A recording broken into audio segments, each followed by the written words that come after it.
बदलापूर प्रकरणातील फरार आरोपींना दिलासा देण्यास हायकोर्टाने नकार दिलाय। सहआरोपी संस्थाचालक सचिवांची अटकपूर्व जामिनासाठीची याचिका फेटाळण्यात आली आहे। पुरावे नष्ट करण्याचा प्रयत्न करत घटना दडपण्याचा प्रयत्न केल्याचा दोघांवर आरोप आहे। घटनेनंतर गुन्हा दाखल होण्याआधीच दोन्ही आरोपी फरार झाले। घटनेच्या महिन्याभरानंतरही आरोपींचा शोध घेण्यात तपास यंत्रणेला अपयश आलंय।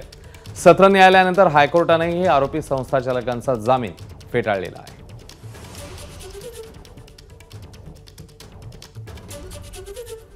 तर अटकपूर्व जामीन याचिका हायकोर्टाने फेटाळलेली आहे। घटनेच्या महिन्याभरानंतरही अजूनही या दोघांचा शोध सुरू आहे। या सहआरोपींना जामीन फेटाळण्यात आला।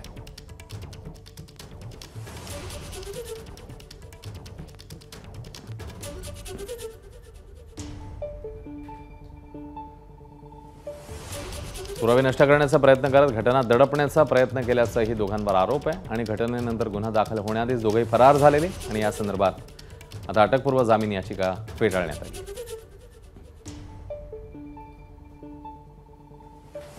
तपासातील आणि पोलिसांचा भेदभाव अक्षयच्या आणि ह्या गुन्ह्यामधला जे सहआरोपीचे त्या स्कूलचे मॅनेजमेंट आहेत तो दिसून आला। या सगळ्या गोष्टीवरती डिस्ट्रॉइंग ऑफ एव्हिडन्स पुरावे नष्ट करणे हे प्रायमा फेसी दिसतंय की त्यांना जे मूळ मेन मासे आहेत त्यांना पोलीस कुठेतरी वाचवण्याचा प्रयत्न करतोय।